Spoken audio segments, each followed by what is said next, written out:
شارع قراقرم ایک سڑک نہیں بلکہ یہ دنیا کا 8واں عجوبہ ہے۔ یہ تہذیب و تمدن کی امین ہے، یہ پسماندگی سے نکلنے کا ذریعہ ہے، یہ ہر سال ہزاروں سیاحوں کی سیاحت کی پیاس بجھانے کا اعلی کار ہے، یہ محبت اور دوستی کی علامت ہے، یہ سینکڑوں مزدوروں کے لہو سے سینچی وہ لکیر ہے جس نے پورے گلگت بلتستان کو تاریکیوں سے نکال کر روشنیوں کے سفر پہ ڈالا۔ بلا شبہ یہ شارع ایک شاہکار ہے۔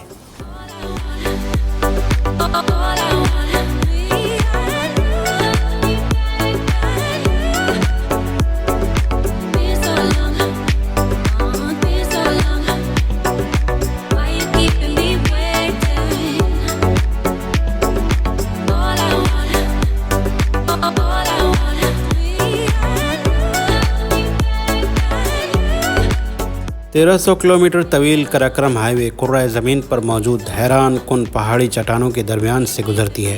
یہ کسی خواب جیسا راستہ ہے جس کے بارے میں کم ہی لوگ جانتے ہیں۔ کسی زمانے میں قراقرم ہائی وے شارع ریشم کا حصہ ہوا کرتی تھی، جس کی بنیاد یہاں کے مقامی باشندوں نے صدیوں پہلے رکھی تھی۔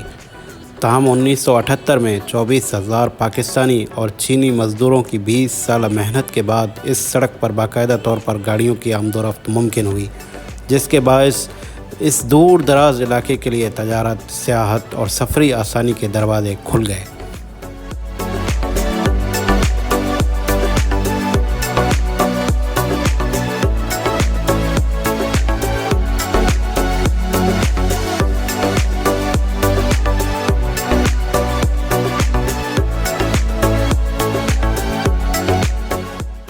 شارع قراقرم کا وجود انسانی تخلیقی ہنر کا ادنا سمندر ہے۔ یہ شارع مشکل پہاڑی علاقوں میں ہونے کی وجہ سے دنیا کا 8واں عجوبہ بھی کہلاتا ہے۔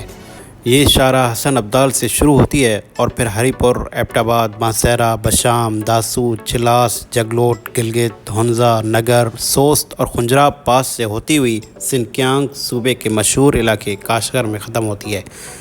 اس سڑک کی تعمیر نے دنیا کو حیران کر دیا، کیونکہ ایک عرصے تک دنیا کی بڑی بڑی کمپنیاں یہ کام کرنے سے عاجز رہیں۔ ایک یورپ کی مشہور کمپنی نے تو فضائی سروے کے بعد اس کی تعمیر کو ناممکن قرار دے دیا تھا۔ موسموں کی شدت، شدید برف باری اور لینڈ سلائیڈنگ جیسے خطرات کے باوجود اس سڑک کو بنایا جانا بہرحال ایک عجوبہ ہے جسے پاکستان اور چین نے مل کر ممکن بنایا۔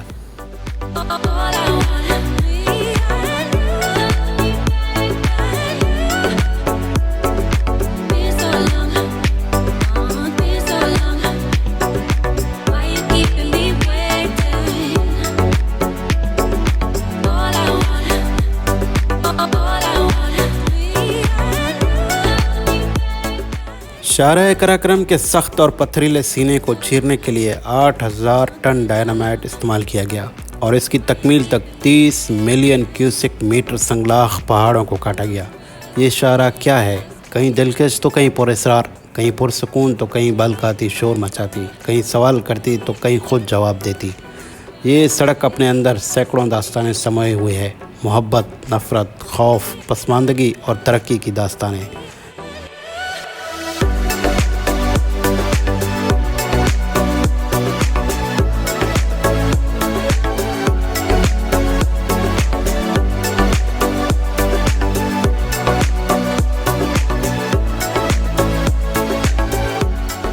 شارع قراقرم اپنے نقطۂ آغاز حسن ابدال سے ہرے بھرے نظارے اور بارونق وادیوں کے ساتھ تھاکوٹ تک آپ کا ساتھ دیتی ہے۔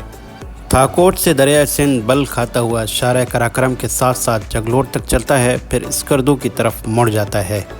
تھاکوٹ کے بعد کوہستان کا علاقہ شروع ہو جاتا ہے، جہاں جگہ جگہ دور بلندیوں سے اترتی پانی کی ندیاں سفر کو یادگار اور دلچسپ بنانے میں اہم کردار ادا کرتی ہیں۔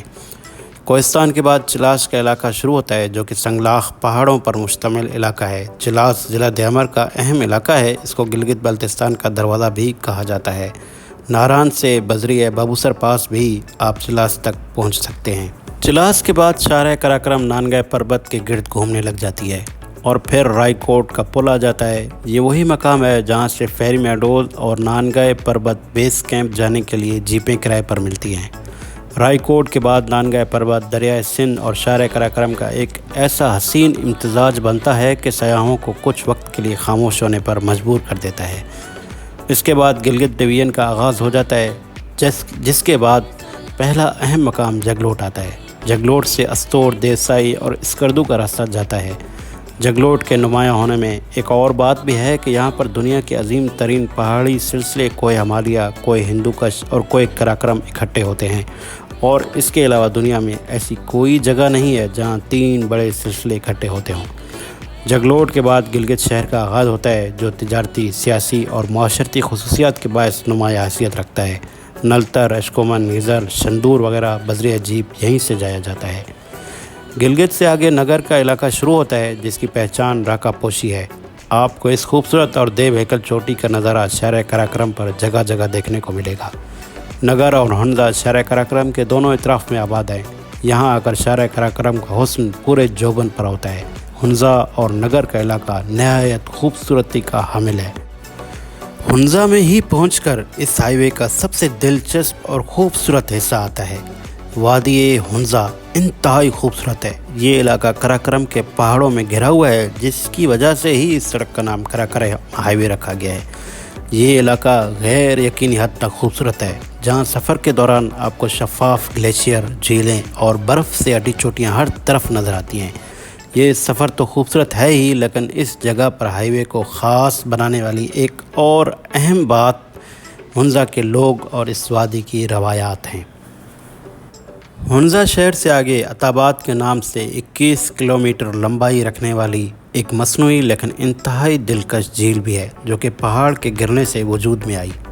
ہنزا کا علاقہ سوست پاک چین تجارت کے حوالے سے مشہور ہے، اور یہ چائنا سے درآمد اشیاء کی مارکیٹ ہے۔ سوست کے بعد شہر قراقرم آخری مقام کھنجراب پاس کی طرف جاتا ہے۔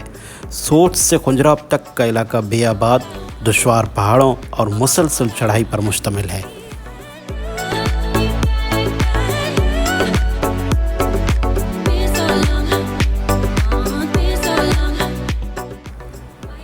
کھنجراب پاس پر شہر قراقرم کی اونچائی 4693 میٹر ہے۔ اسی بنا پر اس کو دنیا کی بلند ترین شاہراہ بھی کہا جاتا ہے۔ کھنجراب میں دنیا کے منفرد جانور پائے جاتے ہیں، جن میں مارکو پولو، بھیڑیں، برفانی چیتے، مارموٹ، ریچھ، یاک، مارخور اور نیل گائے وغیرہ شامل ہیں۔ اسی بنا پر کھنجراب کو نیشنل پارک کا درجہ دیا گیا ہے۔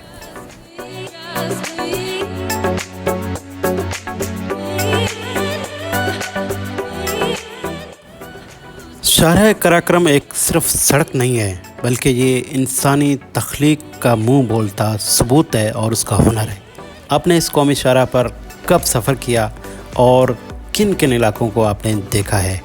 تو کمنٹ سیکشن میں ہمیں ضرور بتائیے گا۔ چینل کو ضرور سبسکرائب کریں۔ نئی ویڈیو کے ساتھ آپ کی خدمت میں جلد حاضر ہوں گے۔ اپنا خیال رکھیے۔ دیکھنے کا بہت شکریہ۔